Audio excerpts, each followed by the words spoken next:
Meeting to order, and we do have a quorum present. 2 minutes. Mayor, we have two items on your workshop tonight. One is changes to our art support grant. This is something that staff's been working with the Arts Council on. James has a report for you on this, and as well as our 2016 resident satisfaction survey results. So he's going to spend some time walking through both of these reports for you. Thank you, Donna, Mayor, Council. I'm going to probably move fairly quickly through the first one since this is more of a report, but if you have any questions, please feel free to stop me. This relates to our art support grants. And just a refresher, they started back in 1996, so we've been doing them now for more than 20 years. They're funded through the HOT Fund, through hotel tax money, and which, of course, by state law is limited to 15% of all revenue can go for this. Now, we don't do 15%. We're very conservative in our budgeting. We don't want to run short in revenue at the end of the year to go to the valet and say, give us back some cash. They wouldn't like that. So we've been doing it, and during this time, we've given more than $3 million in grant awards for the art support grant. So it does add up pretty quickly over time. The process is simple. They apply in the spring. The Arts Advisory Board reviews them, makes a recommendation to council. Council approves it as part of the regular budget. This just shows year by year the money that's been given out. You'll see the total as of this year when we finish the fiscal year is $2.9 million. We, as much as we could, broke it down by the grant receiving group. Prior to 2005, all that was running through the chamber when they had the Visitors Bureau operation there. And so all we have for those years is a total amount that was given to us and went to council. But from 2005 to current, you can see, just for example, the Louisville Lake Symphony has received $408,000 worth of grant awards through this program. So it's a pretty good amount for the local groups.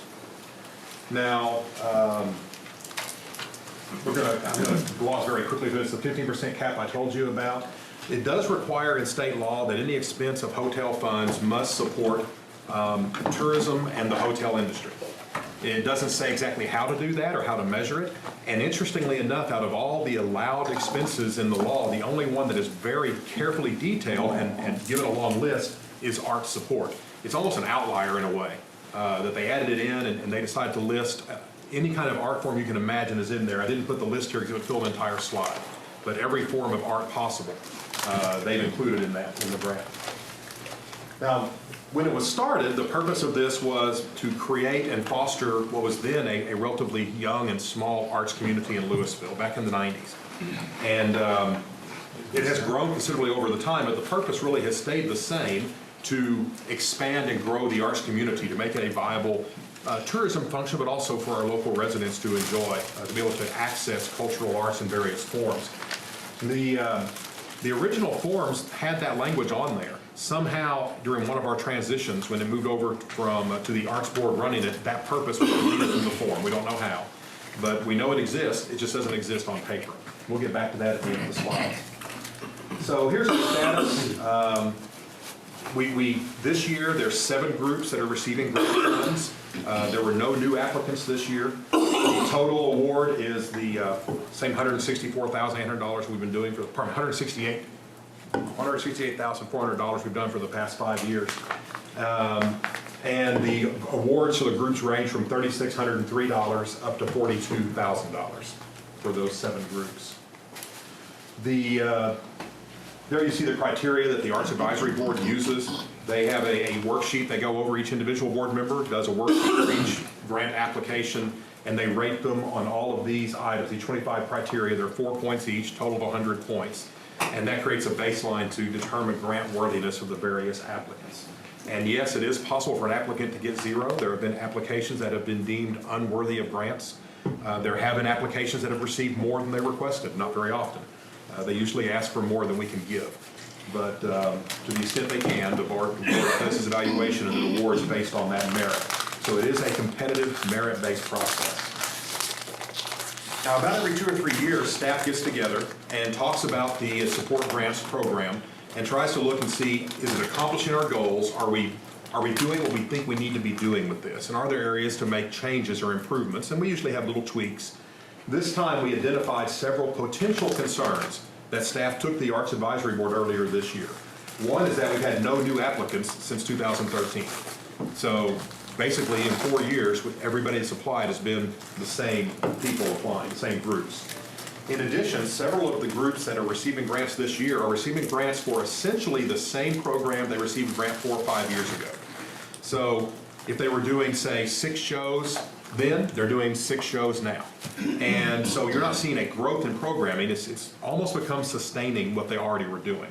And staff's view on that was that it's not really intended to sustain, it's intended to encourage growth and expansion. We also saw that 50% of the money given out of the 168, 84,000 of it was going just to 2 groups.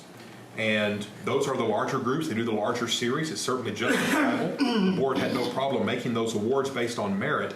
The concern is if that trend continues and those 2 groups or 3 groups continue to go up every year, the amount left for the other groups gets smaller every year. And so you'll see in a chart in a moment that there's a widening gap. And I'm concerned if that gap widens too much, you start losing groups off the bottom and less flexibility to bring in new applications that might be filed.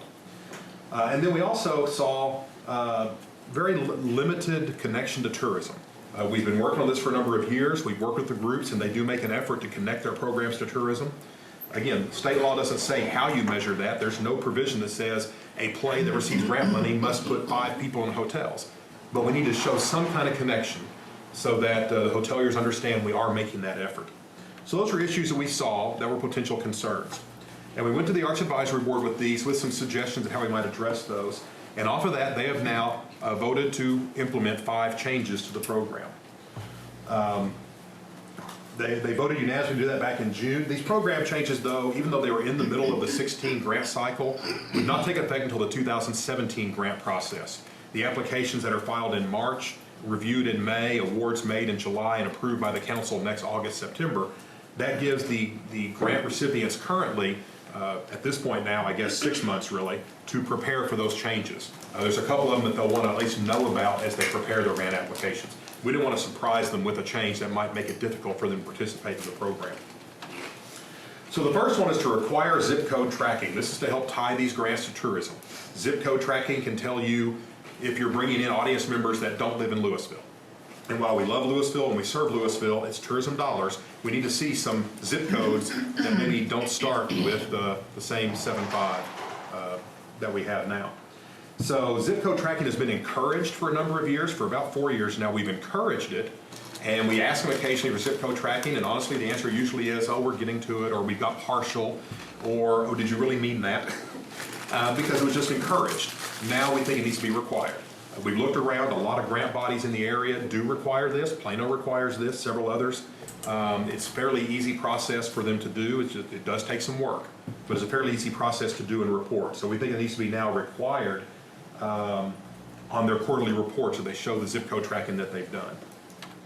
The second thing is to tie the grant awards to specific shows instead of to a whole season. And just to give some definitions, when I say a show, I don't mean one performance. If you're doing, say, Cats, but you're doing 5 performances of Cats, Cats is one show, you're doing 5 performances. So I'll use a symphony as an example. The symphony applies for a grant right now for its entire season.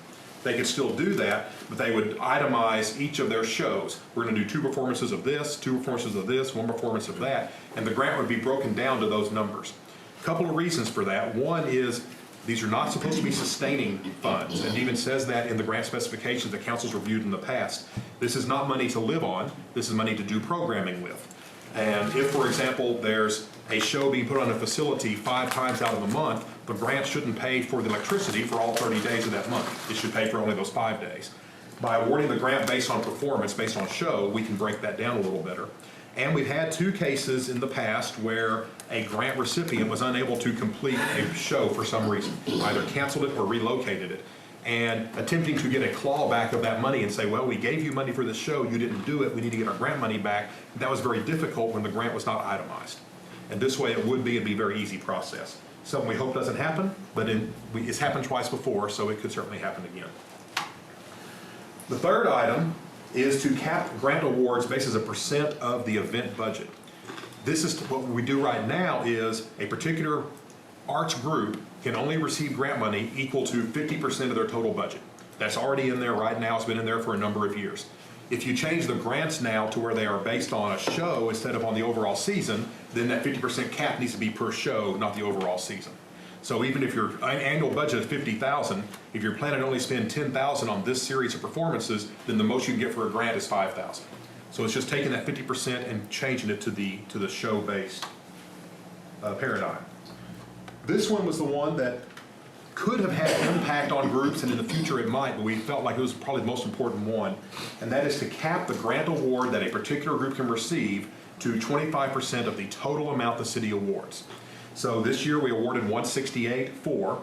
That means that the most any group could get would be 42,100.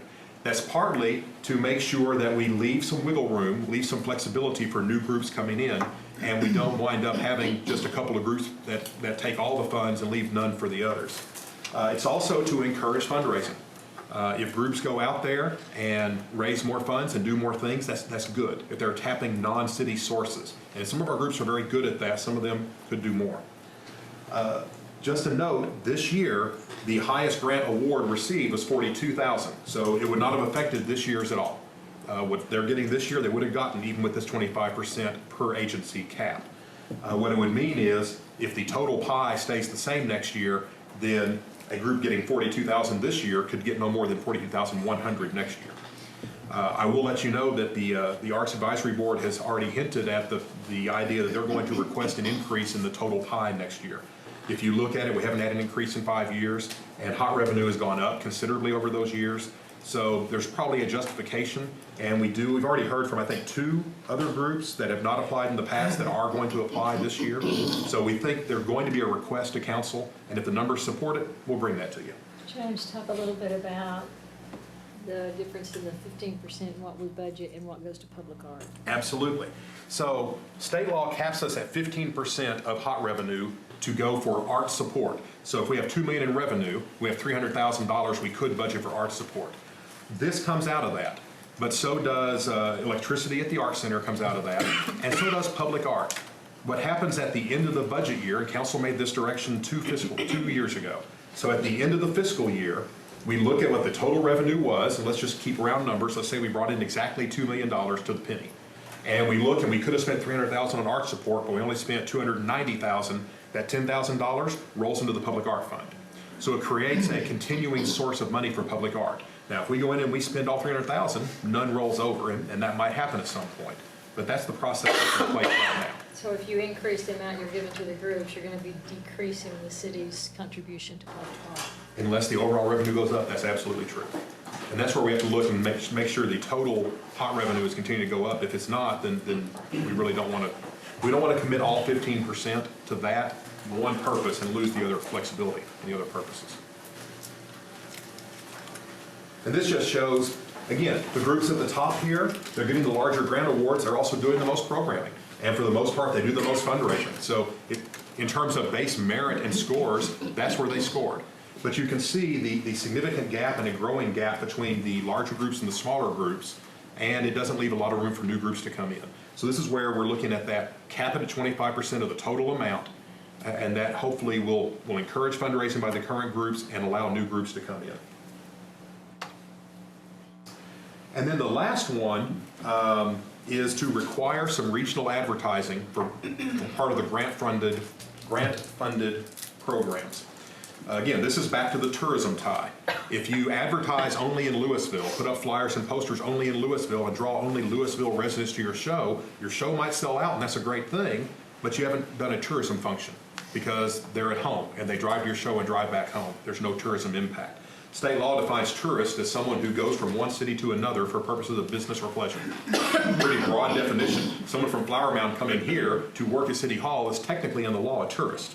We're looking more at overnight stays or people who drive in from a distance and spend some money while they're here, buy gas, buy food, whatever they do. So to do that, you need to let people outside of Louisville know about it.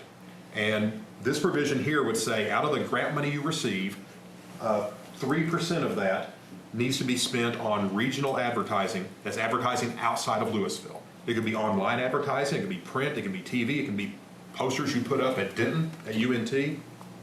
But something needs to be done to spread the word outside of Louisville and our attached cities, Louisville and our immediate neighbors. Groups could pool their money If all the granting groups want to take all their regional advertising money and put it into one pot, they have a pretty good amount that they could do a gang ad of some sort, or get a billboard, or do something more noticeable, and that's an option. Just to give you an idea, the largest grant this year was $42,000. 3% of that is $1,260, so that's not a whole lot. It's not going to go very far, but you pull it together, it could. And we did also, the board asked staff to schedule and conduct a free workshop in the early part of next year for any arts group that wants to participate on marketing and advertising. So we're going to set that up probably in February. We haven't really picked a date yet. And we're looking to bring in someone from outside. We could do it. We have the expertise on staff to do it. But we think that they would probably prefer to hear from someone that they don't already hear from anyway. So we're going to do that to help them. Having met with some of these arts groups, they're all volunteer run, and if they have a good volunteer in the marketing area, they do a good job of marketing. If they don't have a good volunteer in the marketing area, you might not know they're doing a show until it happens. So we think we can help them with some little tips and tricks to strengthen that process. This could be exciting. This is something that Denton is doing. The Arts Advisory Board asked staff to look into doing this, and we believe we can pull it off with existing funding. And this is called Artist Micro Grants. This is an individual artist could apply for a grant for a particular project meeting certain criteria, which we have not yet established, and they could be eligible for up to $1,000 of a one-time grant. And this is a way to foster individual artists in your community. We've talked before about maybe having an artist community in Alton where they live here, have a studio here, do work here. Well, if this opportunity is available to them, that might encourage them. Denton has had some decent success. We were talking to them about how they're doing their program. We believe we could start this in the spring of 17 with existing funding, and we would just set aside a certain amount of our budget, $3,000, $5,000, whatever we think we can afford, and when that's gone, it's gone. So we're working on this process. We'll have more information for you as we go forward, but want to share with you that we have support from the board and hopefully from council that this is a pretty cool idea. Now the last one is where we do want to request council action, and we'd have to come back to you with an ordinance change to do it. Remember I mentioned to you that the purpose disappeared from those forms at some point, and now that we've noticed it's gone, we want to get that purpose back so it's very clear and precise and everybody knows exactly what they're getting into. Our recommendation is to go into the ordinance that creates the Arts Advisory Board. In that ordinance, it says that they have the authority to manage the arts support grants and to review the process, and that says to using guidelines established by directing the city manager to run that process. We would like to add a paragraph like this that sets the purpose, that the purpose is to grow the community, provide new and innovative ways to experience the arts, and a line there that says because it's funded through hotel funds, that tourism impact needs to be considered. Doesn't say required or mandatory, and just like the state law doesn't say how to measure it, but it says it needs to be considered. We already do that, but we would like to codify that. So if council is open to that, we can bring an ordinance at a future meeting to do this, sometime between now and the 1st of March. Any questions on the arts grants? You just knew it would be me. I would have bet. So the first one is that there's a history with, once the MCL Grand opened, that arts groups who did not perform at the MCL Grand were, in a sense, dinged for not putting on the performance there. So we'll pick on the Civic Chorale as an example. And I didn't see anything mentioned about that in this discussion. Well, right now, in the criteria, a performance at MCL Grand gets a couple of bonus points. So it's not necessarily that someone who doesn't perform there is dinged. If they do perform there, they get a little bit of a bonus consideration, partly because it supports the facility and partly because then they spend their grant money back with us because they don't get free use of the building. Okay. The second one is, you mentioned electricity only for during the hours that, or the days that you're performing. Wouldn't that also apply to rehearsal dates? Yes, it would, and there's capacity for that in the application. Okay. The third one is that I will tell you, there's a kind of uniform concern with the arts groups that both fundraising and especially sustaining funds, which I think are good to have, essentially a cash reserve, that they in fact can become a negative as far as the amount of grant money that they would be eligible for. You want to address that? They shouldn't, because we actually give, one of the criteria in that the board evaluates is how effectively have you fundraised in the community. And if you've done a good job, you get more points. If you've done less of a job, you get fewer points. So if they fundraise, they actually are getting a better application. And then financial stability is also an item, it's a 5-point scale. So if you have a reserve fund and a budget and you're paying your bills on time, you can get 5 points. You don't have a reserve fund, you're behind on your bills, your budget is a mess, you might get 0 points. So both those items, and we can really address that with the groups, if they're doing those things, it's actually helping their grant application. And they're aware of those, additional, because I know the form too, but it's a perception that nevertheless it can work against them, and especially a sustaining fund, that as a sustaining fund continues to grow, the city will look and say, well, you've got a ton of money, so go spend it. You don't need our money. Yeah, not our intent, hasn't been discussed at all, but we can revisit that with the arts groups and let them know that that's not the intent of this. And then definitely the regional ed workshop, Yes. because I think that's going to be the way to spend that money, is put it together, pool it. That'd be the smart way. If I were telling them what to do, I'd tell them to do that, but we didn't want to go to that extent. I get it. Good deal? That's it. Anybody else have any question? Okay. So Go to the Judge, next. will you bring back an ordinance? We'll bring back a revised ordinance sometime between now and March. Okay, good. Your next presenter. And James, I had talked to the mayor, since we have a really short agenda tonight. Yes. He's gonna let you go a little longer than cutting you off at 6:30. All right. When you need to cut me off, cut me off. I can go fast. Okay. And the really big questions are at the front. So this is the 2016 Resident Satisfaction Survey. In front of you, there's a printed copy of the full analysis, which is 30 some odd pages, detailed, but I know you're going to read every word and love it. And there's also a, I think, 3, maybe 4-page executive summary that hits the highlights, some of which we'll do here, and also has the recommendations that have been presented for ways to improve based on the survey results. So that's in front of you, and we'll post those to the website also so the public can see them as well.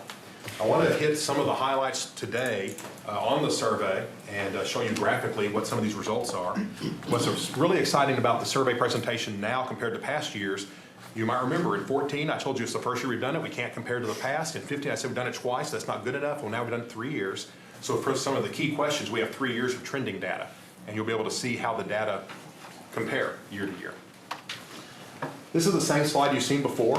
The only difference is we ran this survey from July 15th through August 5th, and we had 1,257 responses.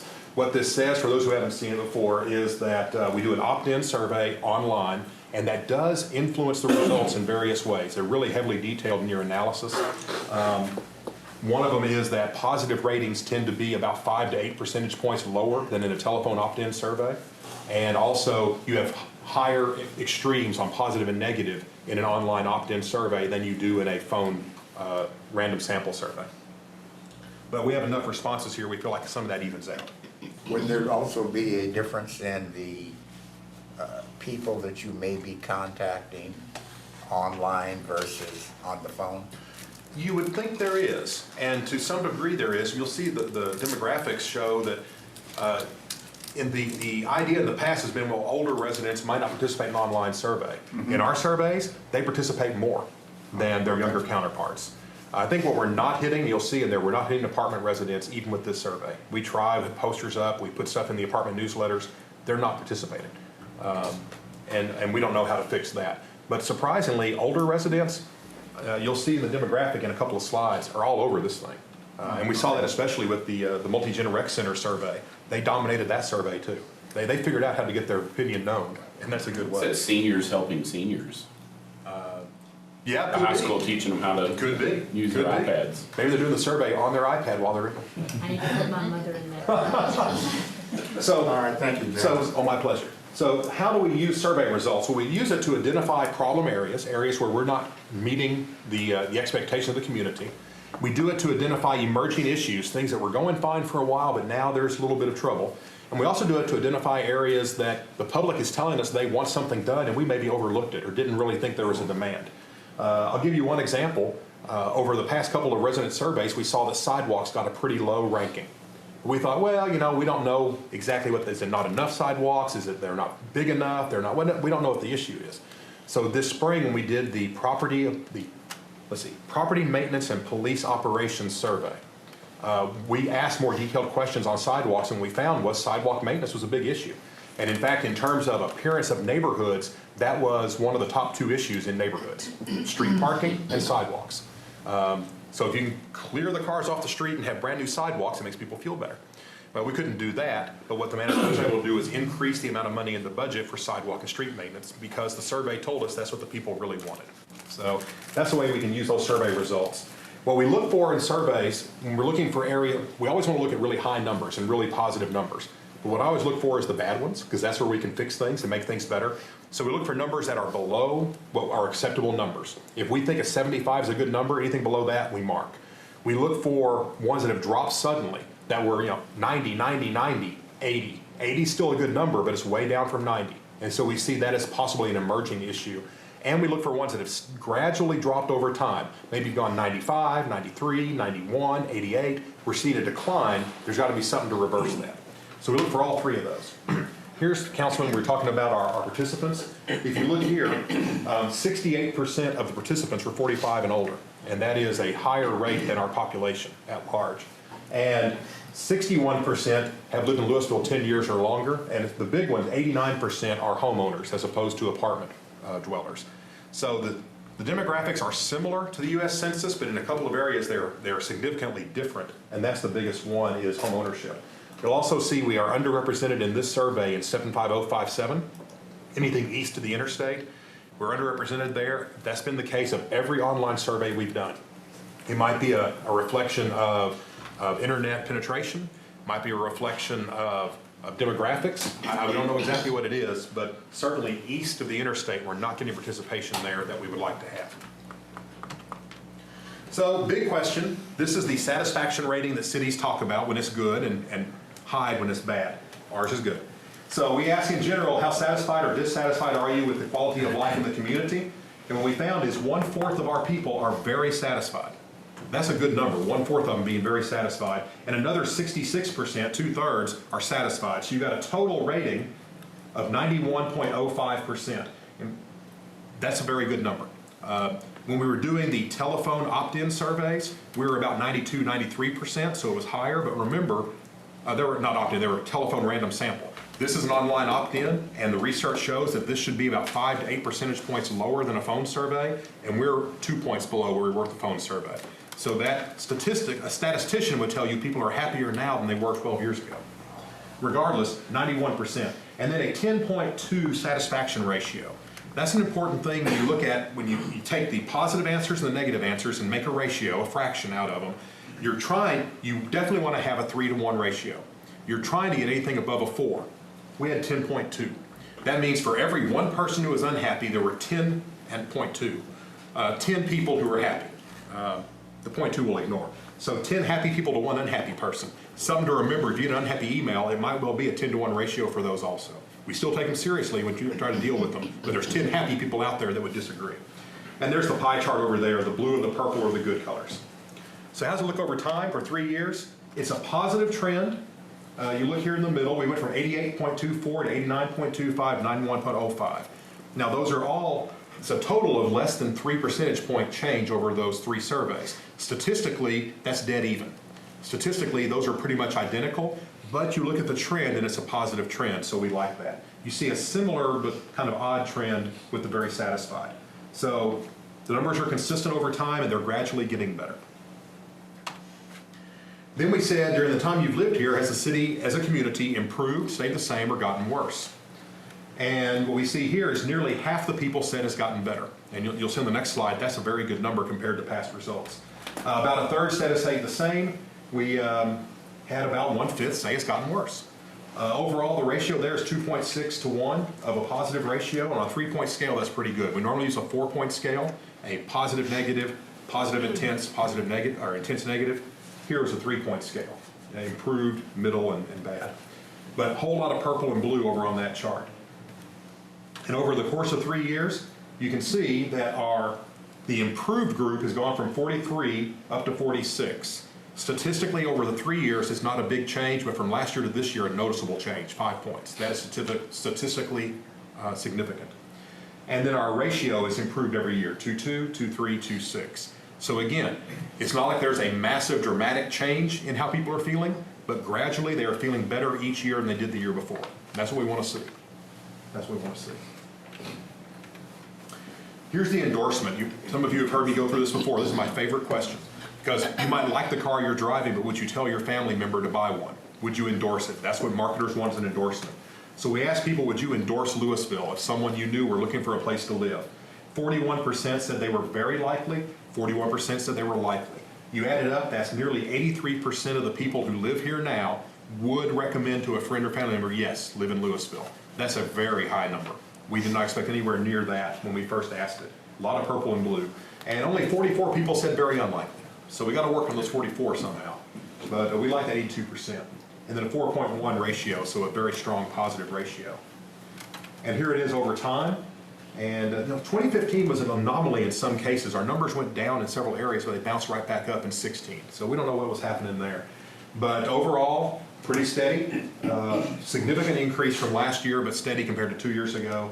And then the overall rating, 82.75 is our best satisfaction rating for this question. So positive trend. Are you able to connect those dissatisfied responses with zip codes? Yes, we can, and in fact, in your full analysis, we do that. Not on every question, but on some of them. Where you saw most difference on zip codes, by the way, was in individual services, like how they felt about streets, how they felt about trash, how they felt. That had the most variation.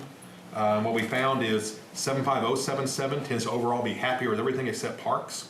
75067 is happier about parks, less happy than the northern neighbors about, but overall, generally happy. The east side was not as happy, but again, we had less representation, so we don't know what to do with those numbers. There weren't enough people on the east side answering to give us a strong feel for it. So, here we're trying to make a connection between the taxes you pay and the services you give. You've just told us you're happy. You told us things are getting better. You told us you would endorse our city. Yes, yes, yes. Are you happy with the taxes you're paid? And not surprisingly, it's not as strong of a support here because we're taking money and they like to keep their money. However, we still had only 17% very satisfied, 62.5% satisfied, so a total rating of 79.36. We'd like it to be higher. The trend tells us it will be, because look at 2 years ago. 2014, it was 63% satisfaction. Now, and I would say now after the adoption and implementation of Louisville 2025 Vision Plan, we're nearly 80%. That is a dramatic increase. That's nearly 20 points over 2 years. So we're very happy with that. Whole lot of blue, not a lot of purple when we get there. One of the recommendations we made, by the way, is in our annual report to try and make a more direct tie between taxes and services. We've hinted at it, but apparently we have to get right in people's face and say, here it is, here it is. We then asked people about specific services. We gave them a list of 16 services. It's been the same list each of the past 3 years, and asked them to rate how satisfied were they with those services. To rate them as excellent, good, fair, and poor. For us, a fair or a poor is failing. If it's not excellent or good, we're not happy. So we came in here and we saw the same top 4 as last year in the same order. Fire, ambulance, library, police. It was the same 4 the year before, except the year before library and police were switched. So those top 4 are where people are the happiest. Not surprising. Fire, ambulance, police, and library are popular services. Unless you're pulled over at the time or you have a late book. But those who are pulled over will try to turn in your late book. I want to look though at the ones on the bottom 5. Again, I look at the negative numbers. And I will tell you there's some interesting information about these. First off, you see street lighting is our lowest rated item, below half, 45%. Not something we control. Something we influence by our development codes, but we don't control it. There are things that we can do, there's recommendations in there, I've actually started some of them. One of them is working with public services to do an audit of street lighting and say, are the lights working? Is it time to upgrade lights? TNMP has indicated it might be time to upgrade some lights. But we also are wanting to try and enlist the public in helping make it easier for them to report a burned out street light. A lot of people don't know who to call, so they don't call anybody. That also would include one that stays on all day long. They shouldn't do that. So we're going to, when we relaunch the website and the mobile app, we're going to make that a little bit easier for people to report street lights. PD started reporting also. That's right, they did. PD started trying to encourage people. What we found in the police operations survey is that the single largest factor in whether people feel safe in a neighborhood is street lighting. By a bunch. Like 25% of the people said that was the number one, the most important factor. We would have thought it'd be police patrols in the neighborhood, but no, street lighting. So it's important, and people aren't happy with it, so we've identified it. Street maintenance and sidewalks are down there at the bottom, but remember, we added money to that. So we were working on it, we're gonna have to keep addressing it. and the bond package should help with that. Code enforcement, remember, it's always down here around 50. 54 actually is up for code enforcement. But we saw in the survey earlier this year that most people's complaints about code enforcement are over issues that have nothing to do with code enforcement. The biggest items we saw in the survey on code enforcement was sidewalks and street lights, and I don't remember the third one, but the top 3 items that they were upset about had nothing to do with code enforcement at all. So I kind of feel bad for code. They always get thrown under the bus here, but it's not a bus they get to drive. We keep it in there because we want to see how it changes over time. But again, there's recommendations we put in there to try and improve that. And then stormwater drainage, even though it's at 75%, I will tell you the 25% who are unhappy were very unhappy.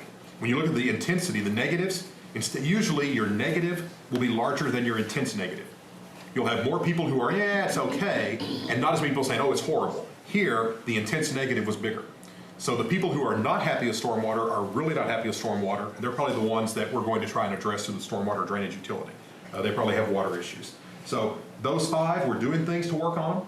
I ought to add, while we're talking about it, that rec programs is also going to be addressed as part of the rec center project, and we'll see that in the slide coming up. We added animal services for the first time. We do what's called question couplets. We ask first, how much have you used this particular service? And then the people who've used it, we ask them what they thought about it. So we can get a feel. So if somebody has never used ambulance service, don't tell us how great the ambulance drivers are. You've never met one. So we did this, and we found is 3/4 of the people in the city do not have any contact with animal services. They don't go to the shelter, they don't call, they don't have any contact. 3/4 of them. The other 1/4, half of them are reporting a stray or reporting approaching wildlife. And these numbers very closely mirror the calls for service that we get at the animal shelter. So this gave us a good idea of here's where people are using our services. We asked them how happy they were, and look what's down at the bottom. Reports of wildlife. And 4th from the bottom, reports of strays. So the thing that they're using the most often is having the lowest satisfaction. Now it's 82%, so it's still good, but it's lower. We don't yet know why. We could dig into that more if we see a trend here. It's possible it's just because they call about the stray and they don't know what happens, or it's possible because they call about wildlife and they're told, sorry, we can't come trap that raccoon from your backyard and take it away for you. So part of our recommendation is doing more education on what we can and cannot do with encroaching wildlife. You know, we can't just round up all the rabbits in your neighborhood and haul them off because they live there, and you wouldn't want that. So anyway, but Yes. people do love the building. People do love the building, as you would expect. The building itself, facilities, very high. Friendliness, I've pointed this out in past surveys. Our staff always gets high marks on friendliness. Library, strong numbers overall. The lowest number here, tech classes, and Carolyn, of course, during this year's budget, got requested and received money for additional technology at the library to improve that area. So we're working on that. And courtesy, number 1. Here's how it's changed over time. And we notice that tech classes has gone down over time. That, for us, is a problem area. 82% sounds good, but it used to be 89%. And the other one that's dropped is the classes and events for adults. And I gave these results to Carolyn about 6 weeks ago, and she already looked at it and said, well, we're going to fix that. And I believe she will. I do. So overall, good numbers. 2 areas that we see as opportunities. Parks and Rec, overall good numbers, up in the 90s, especially for kids. The bottom 2, again, are items that the Multi-Gen Rec Center are going to help address. The rec centers themselves, which as we know are aging facilities, and the recreation programs that are offered largely at the rec center. So these 2 numbers are probably going to stay down in that area for another couple of years till the new facility opens, and then they should just jump right up near the top. So we're watching those. And then we asked about the events that PALS puts on, such as Funny Bunny or Spooktacular Trails and so forth.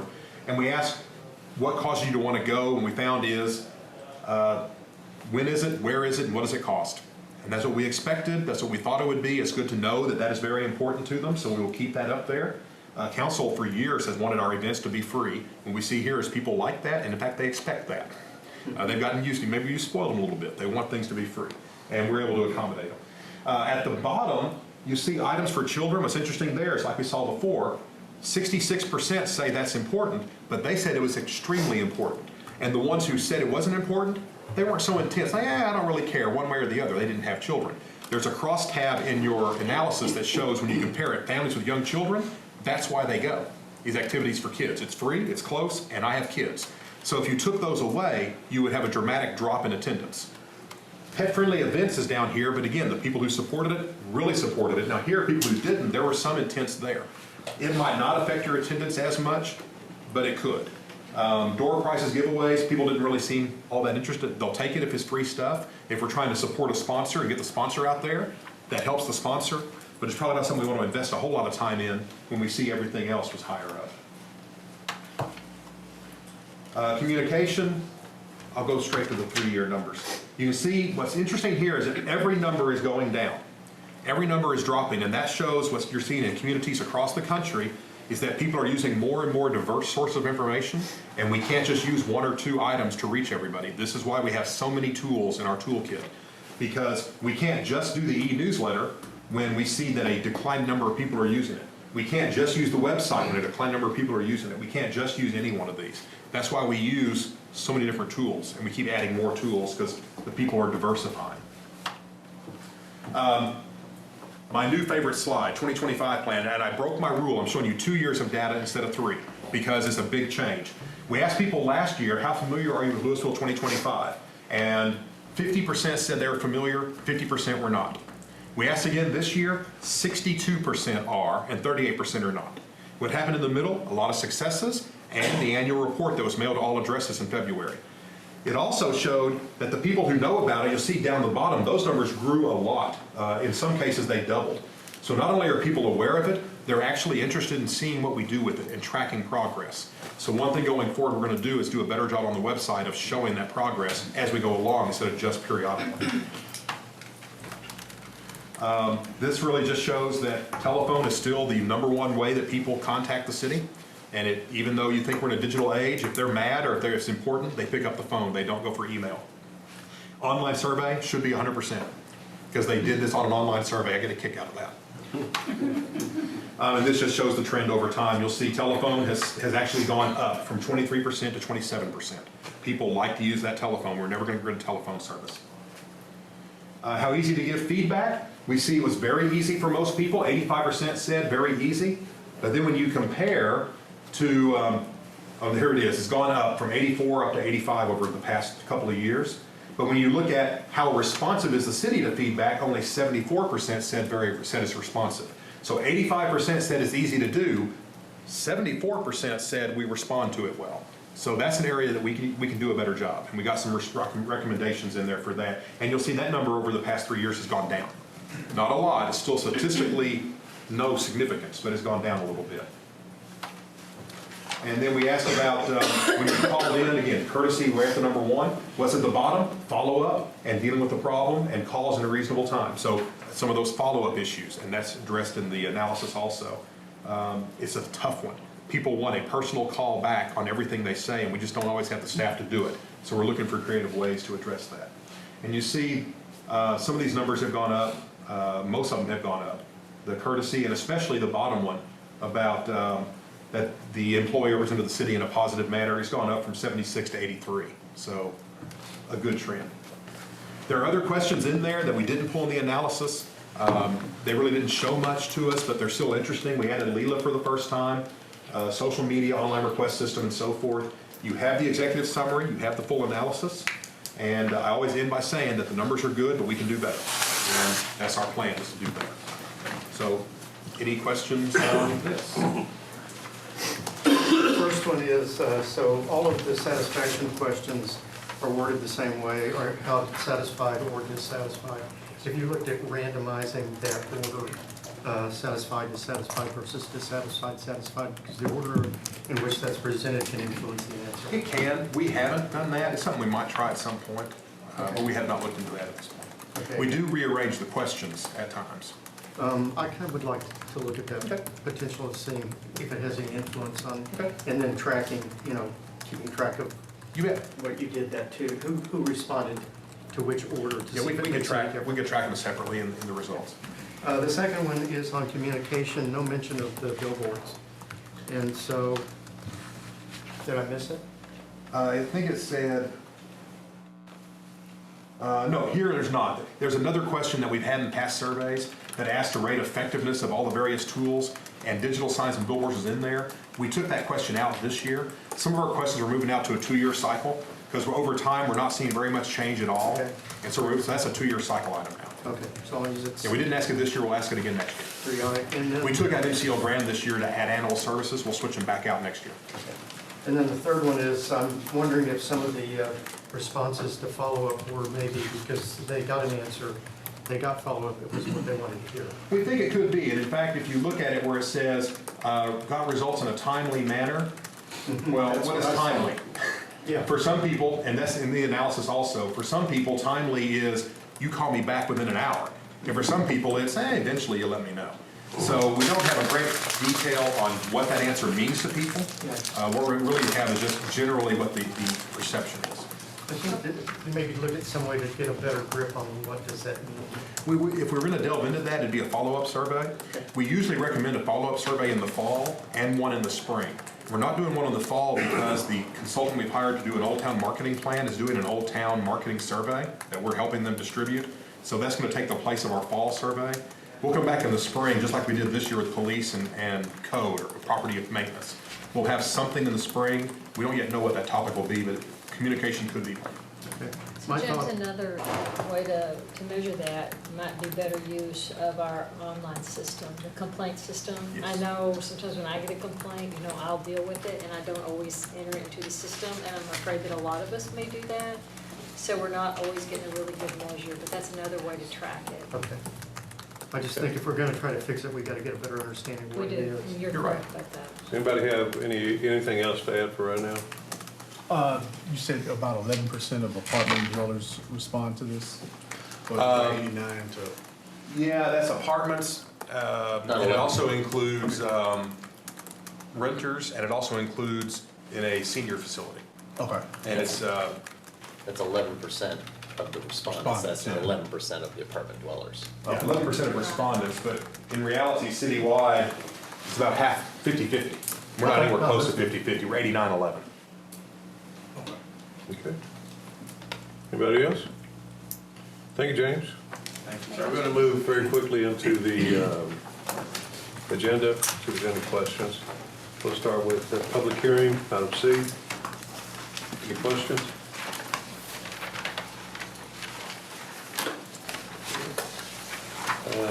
Consent agenda? The interlocal, has that number gone down again? Yes. You know how much?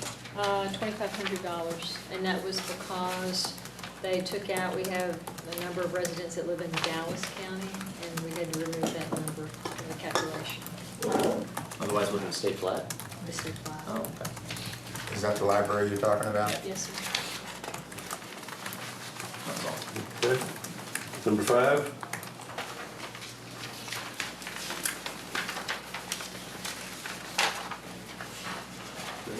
Does anybody need to abstain on that one? Okay, you got that one. Councilman? Okay. Since there's no action, there's no abstention function. I mean, Well, he abstained last time. Yeah, because you could technically Just bring be it, consistent? make a motion Okay. on it. Okay, now we're down to item 6.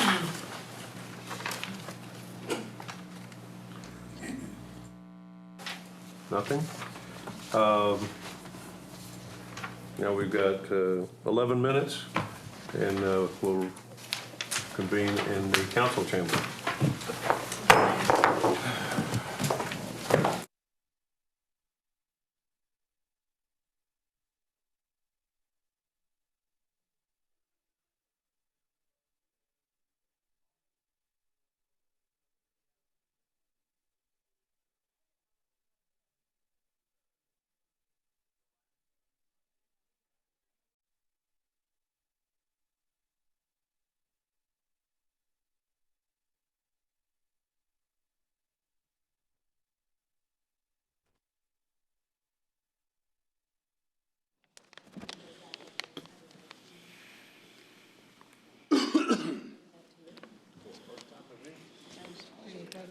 Yeah, Rudy, I'm sorry, you and TJ, I didn't uphold my end here. I didn't know that it was all mine, but Oh, Council, is there any action to be taken? Move to adjourn, Mayor. Second. We have a motion to adjourn. Is there a second? Council I In did. favor, signify by saying aye. Aye. Motion carries. We're adjourned. Happy Thanksgiving. Thank you, Mayor. If I can't get choked up here. I like it.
At least I brought the right piece of paper this time.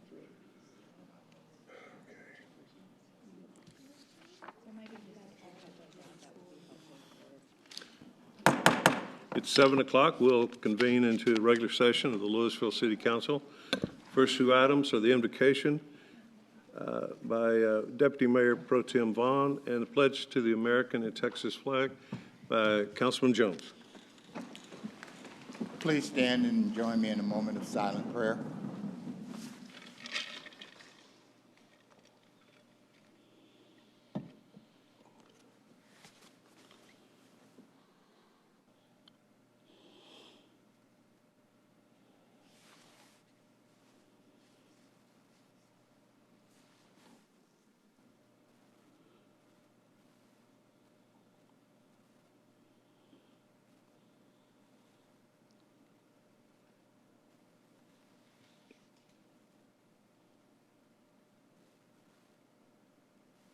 Thank you. Please join me in the pledge.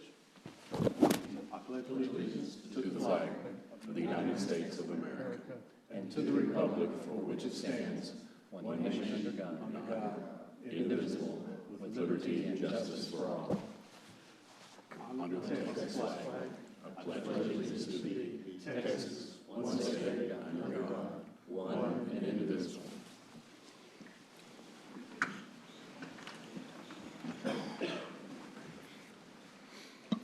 All right, we'll start off by opening a public hearing, consideration of an ordinance granting a zone change request from single-family residential district to Old Town Mixed Use 1 district on 0.206 acres located at 503 and 505 Milton Street.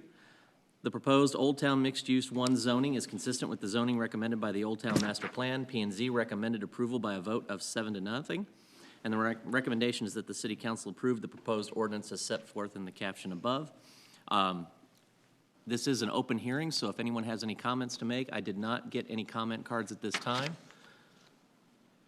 I will entertain a motion to close the public hearing. Move to close the public hearing? Second. I have a motion and a second. All those in favor of closing, please vote by saying aye. Aye. All opposed? Motion closes the public hearing. All right, I'll entertain a motion to approve. Move to approve as presented? Second. I have a motion and a second. This is an ordinance of the Louisville City Council amending the zoning ordinance by rezoning approximately .206 acres, legally described as Lot 11, Block B, Dagan Edition, located on the west side of Milton Street, approximately 90 feet south of Edwards Street, at 503 and 505 Milton Street, from single-family residential zoning to Old Town Mixed Use 1 District zoning, correcting the official zoning map, preserving all other portions of the zoning ordinance, determining that the public interest and general welfare demand the zoning change and amendment therein made, providing for repeal or severability and a penalty, and declaring an emergency. All those in favor signify by saying aye. Aye. Opposed? Ordinance passes. Councilman Vaughn. That brings us to the Visitor Citizens Forum. At this time, any person with business before the council not scheduled on the agenda may speak to the council. No formal action can be taken on these items at this meeting. And that brings us to the consent agenda.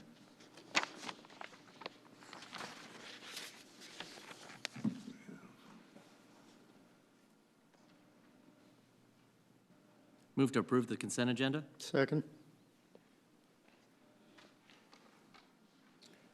Councilman Vaughn. TJ, can you go and finish it? All right. All those in favor signify by saying aye. Aye. All those opposed? Consent agenda passes. Thank you. All right, item 5. For this item, I'm going to recuse myself as my wife works for the City of Farmers Branch. All right. Thank you, sir.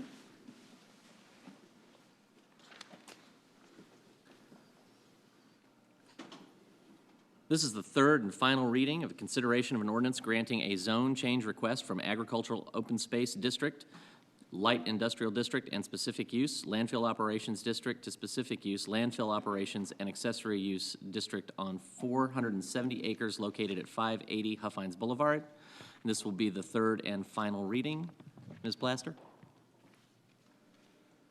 This is an ordinance of the Louisville City Council amending the zoning ordinance by rezoning approximately 470 acres situated in the P.O. Leary Survey, abstract number 974, A.J. Chowning Survey, abstract number 1638, P. Higgins Survey, abstract number 525, H. Harper Survey, abstract number 605, and the S.M. Hayden Survey, abstract number 537, generally located at the southern terminus of Huffines Boulevard and south of the future extension of East Corporate Drive at 580 Huffines Boulevard, from Agricultural Open Space District zoning, Light Industrial District zoning, and Specific Use Landfill Operations District zoning to Specific Use Landfill Operations and Accessory Uses District zoning, correcting the official zoning map, preserving all other portions of the zoning ordinance, determining that the public interest and general welfare demand this zoning change and amendment therein made, providing for repeal or severability and a penalty, and declaring an emergency.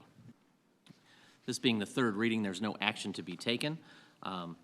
We could have Councilman Jones come back.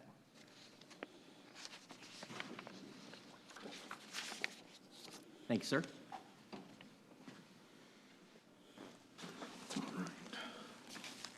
And on to item 6, consideration of a variance to section 6-54 when an engineering site plan is required, and a variance to section 2-201 fees for the Sunbelt rental facility located at 1750 Business 121 East. Sunbelt Rentals is proposing to connect to the city sanitary sewer and abandon the on-site septic system, and requests 2 variances. A, to waive the engineering site plan requirement relative to the utility change, and B, to waive the $350 variance fee. The recommendation is that the City Council approve the variances as set forth in the caption above with the following 2 conditions. 1, connection to the sanitary sewer must be permitted and completed before a construction contract for Midway Road is approved. And 2, missing hedge segments adjacent to Business 121 must be replanted before a permit is issued to connect to the city sanitary sewer. Available for questions is Mr. Salmon.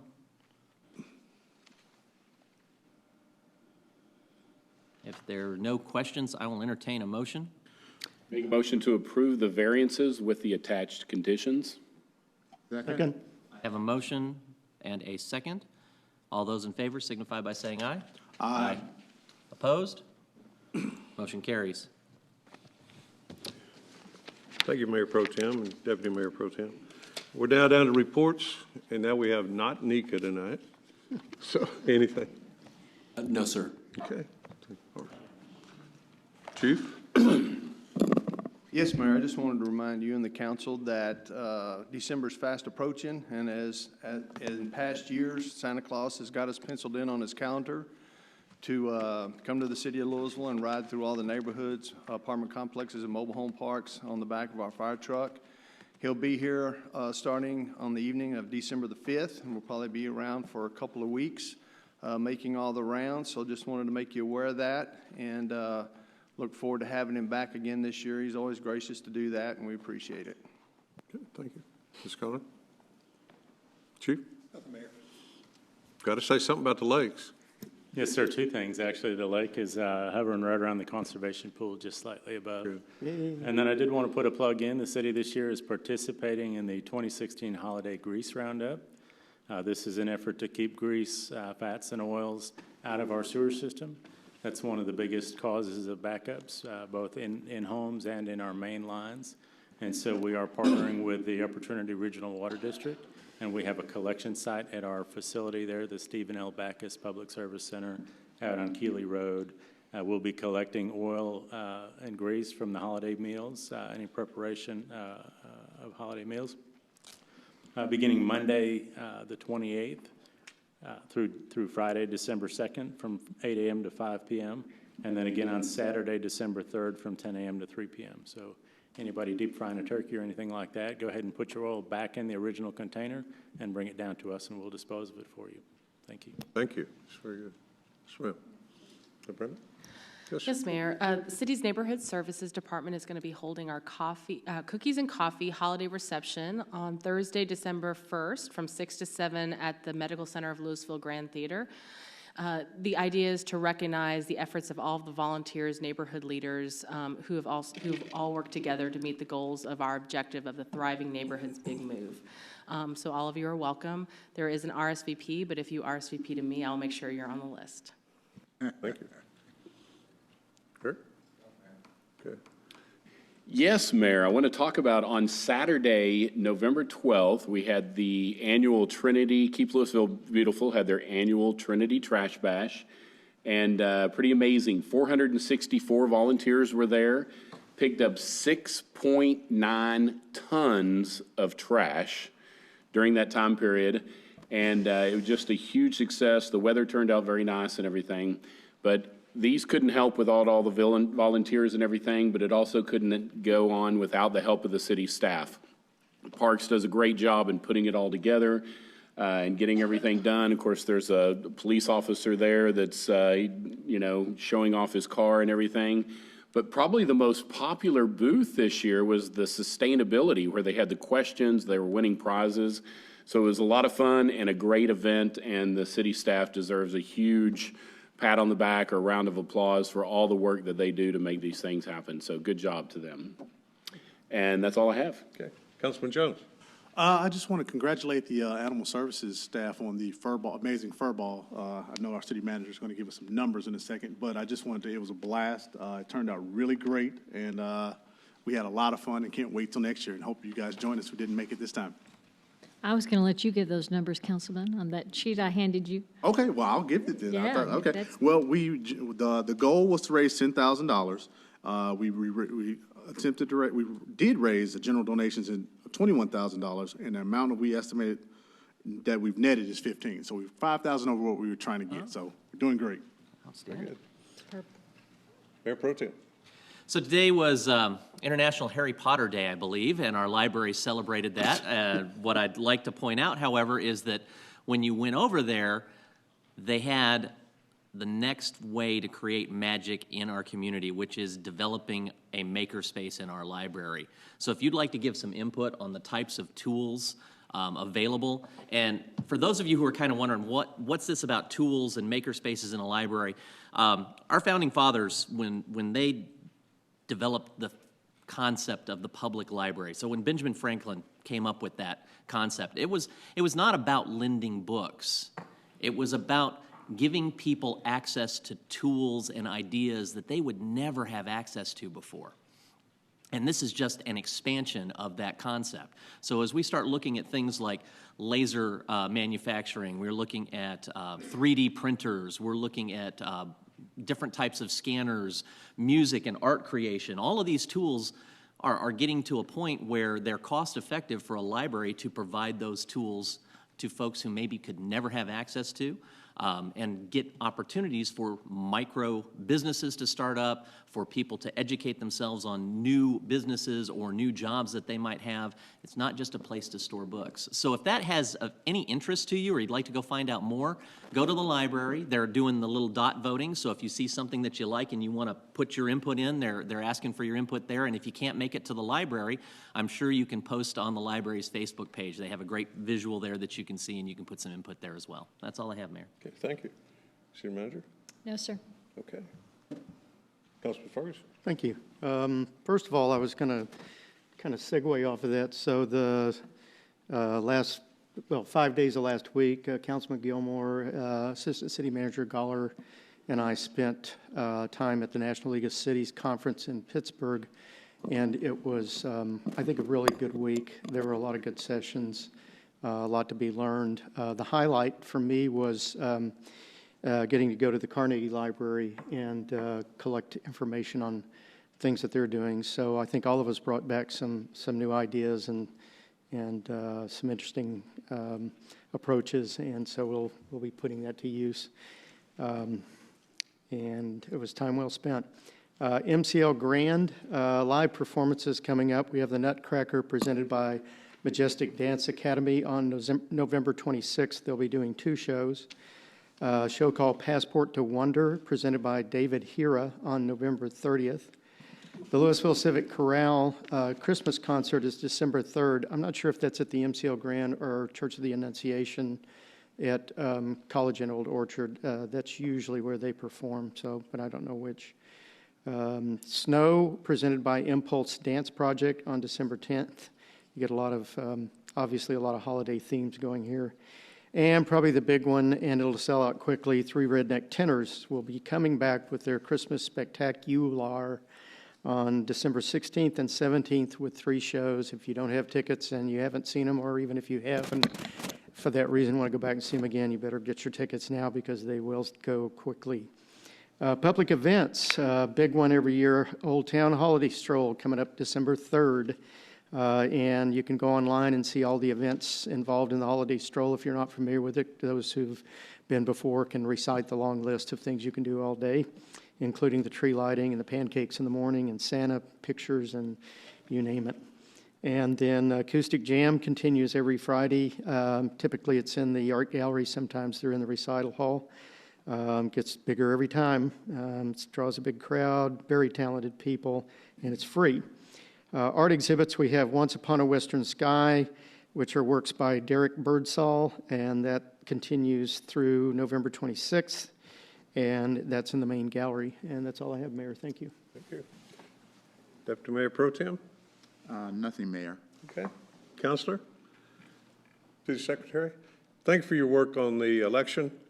I know y'all were busy. Yes. And I don't think we had any real major problems here anyway, so y'all did a good job. Thank you. And officer, thanks for your service to the community. Okay. Now we're down to item H, closed session in accordance with Texas Government Code Subchapter D, 1, Section 551.071, consultation with attorney, legal issues related to special use permits. Item 2, Section 551.072, real estate, property acquisition.